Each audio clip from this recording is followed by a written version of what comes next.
You don't get the chance to pick Ben Roethlisberger if you're making the playoffs every year. Whatever might, I understand when you are the coach, everything falls on you in your lap. I get it. But the defense is shaky. Don't get me wrong. But if Ryan Shazier was healthy, it'd be better.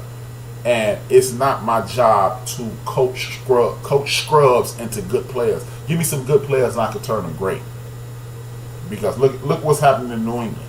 And that's one of the greatest defensive minds. This dude has a game plan in the Hall of Fame, by the name of Bill Belichick.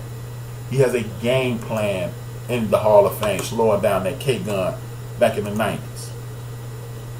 So while y'all telling me everything is Mike Tomlin's fault, the Pittsburgh Steelers aren't falling apart on the field. The Pittsburgh Steelers are falling apart in their personal lives.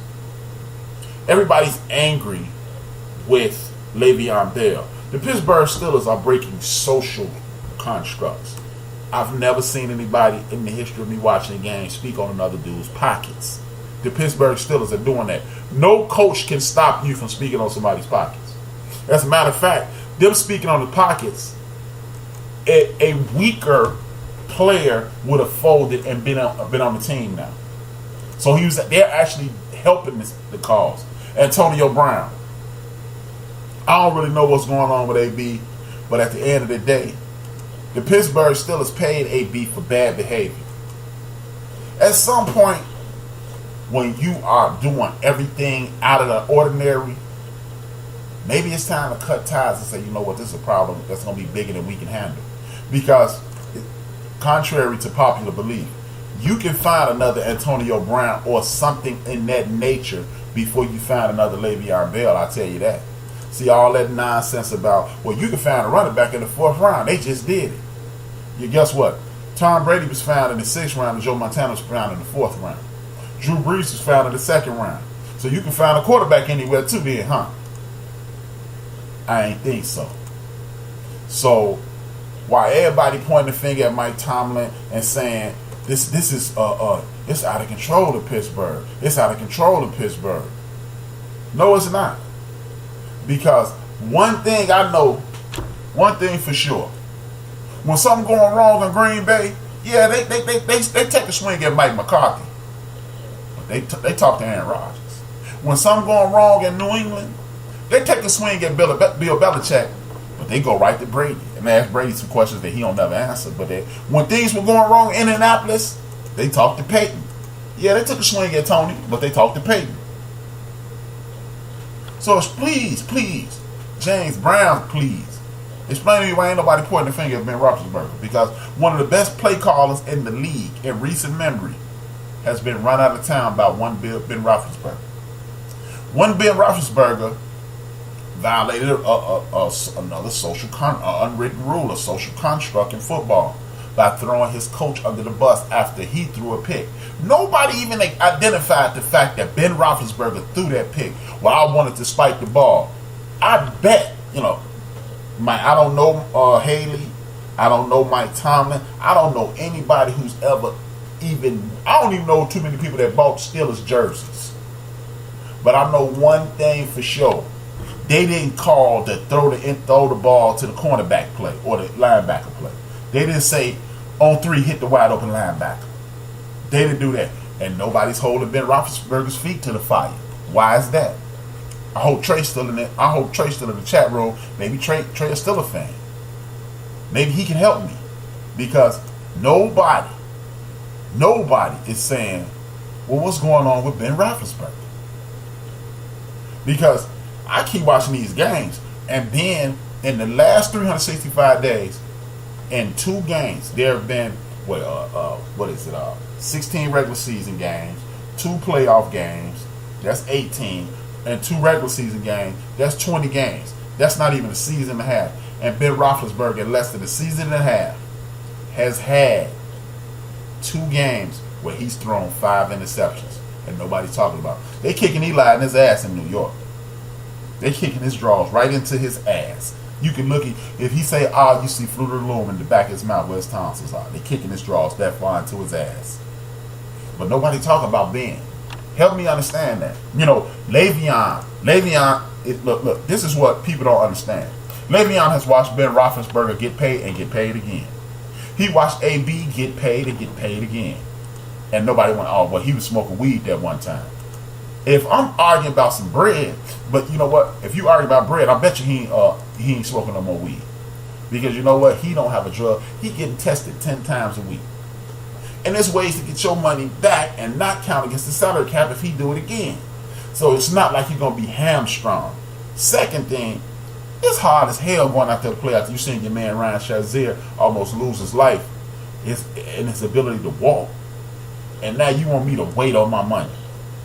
I'm not waiting on a damn thing, man. I'm going to wait on the bus because I'm out of here.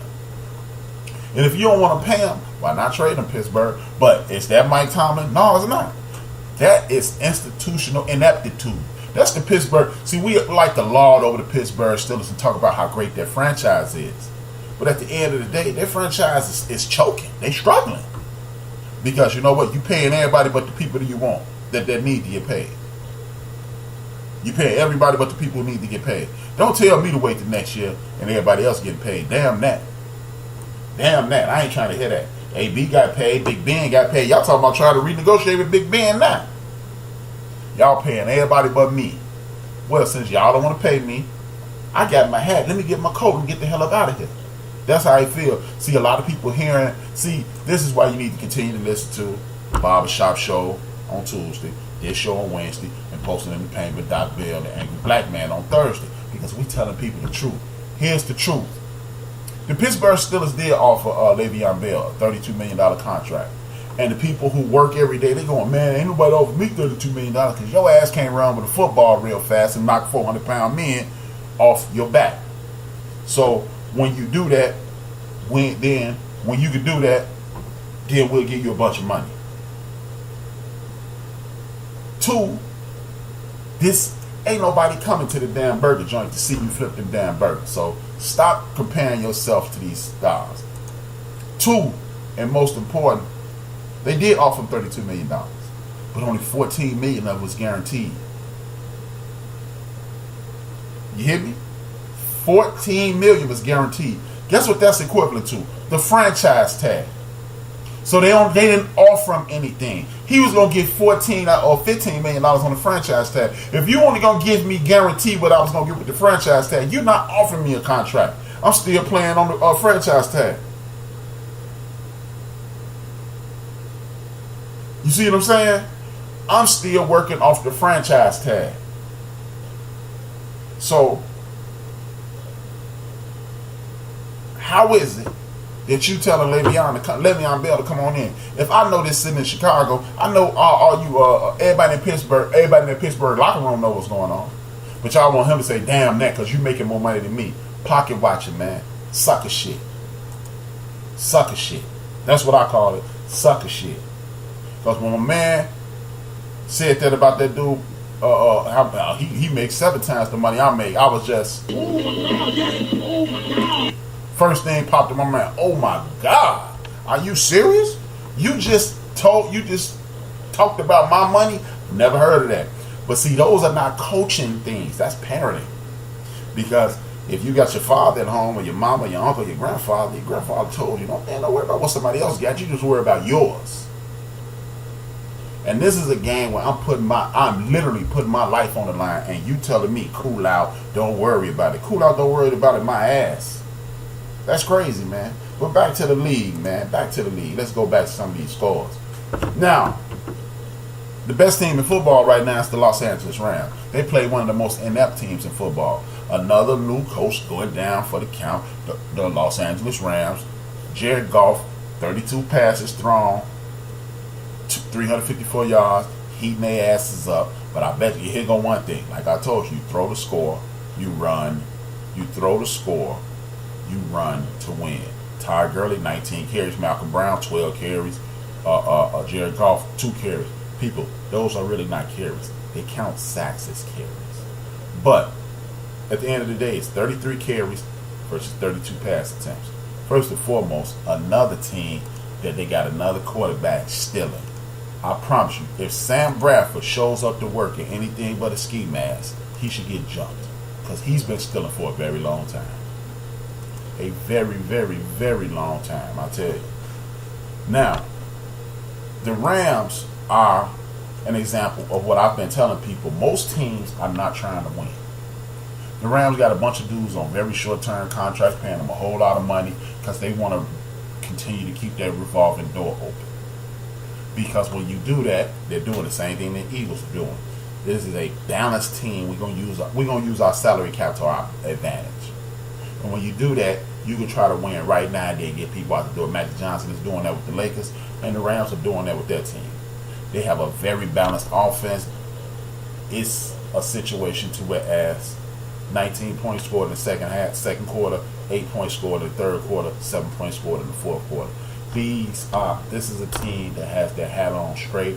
They're laser focused. They're trying to open up a new building in a couple years. The Rams are trying to have a world championship banner hanging in that new building, which I commend them for. Stan Kroenke, he got more money than God, but hey, he's using that money under the George Steinbrenner Act. Another team I'm going to talk about, I spoke on them earlier, Matthew Stafford is wasting our time. It's another dude in the NFL who's just getting paid. He's putting up all these big numbers. This is the number. Matthew Stafford is the poster boy for the Brian point of view. Don't read me them damn stats. Let me see the game. Because when you read 34 for 53, 347 yards and 3 touchdowns, there's no way in hell you're supposed to lose that game. But when you're not running the ball, you'll get your ass kicked for one. You're going to get your ass kicked every time. When you got 53 passing attempts and 18 rushing attempts, that is the recipe for losing. But then when you go over to the other team that won, Jimmy G, 26 passing attempts, the team, 28 rushing attempts. And that's all I'm going to say, man. 28 rushing attempts. Balanced football helps you win. That's it. That's all. There's no other way to look at it. Now, if you don't believe it, just continue to look at it for the rest of the year, man. That's all you have to do is continue to look at this for the rest of the year. I'll tell you, it will continue to be the same. Right before, I got Stacy coming on in about 3 minutes, so I'm going to talk about the Oakland Raiders. Now, I got 2 issues with the Raiders. Raiders versus Broncos. This is a divisional rivalry. This is one of the biggest rivalries in the AFL, aka the AFC. Derek Carr, another dude who's overhyped, overblown. I think he's a little overrated. And then I'm a Raider guy. I've been a Raider fan since I was a little kid. And this team, this is a situation to whereas I'm starting to believe that the game has passed Chucky by. And I'm not saying this because I'm not a fan of Chucky, which I am not. I'm openly not a fan of Chucky. But the reason I'm saying that, after the first 15, most teams script their first 15 plays. Most teams script their very first 15 plays. And after that 15 is done, then and only then you move forward and take care of business. Now you got to start coaching. The Raiders look good up into that 15 play mark, and then they go in the locker room, to quote the great Brian Cox, all they doing in the locker room is taking a piss at halftime because they are shut down from that point on. John Gruden may be a taskmaster. He may be authoritarian. He may have the structure that is needed. But John Gruden needs to, in my opinion, he needs to hire a play caller. He needs to hire a play caller because I don't think he's lost his fastball. So why don't you hire a young, up and coming offensive coordinator until you can get reacclimated into the league. So you can watch all those films in that room and that YZZ banana bullshit that you've been talking about for the last 10 years. And all that sounds XYJ banana and all that shit sound good. But when it's time to coach, you've lost your fastball, homie. We're going to need you to work on this change up over the summer because the Raiders at best will be 500. In a bizarro world, it'd be 500. I'm expecting the Raiders continue to last since the 2005 season of averaging a whopping 4 victories per season. The game is passing Chucky by. Look at Marshawn Lynch is on the roll, 18 for 65 yards. Doug Martin, 7 for 24 yards. Jalen Richard, or Richard, whichever you want to call it, 2 for 3 yards. They have a whopping average of 3.4 yards per carry. When you have the offensive line that the Raiders have, there's no way on God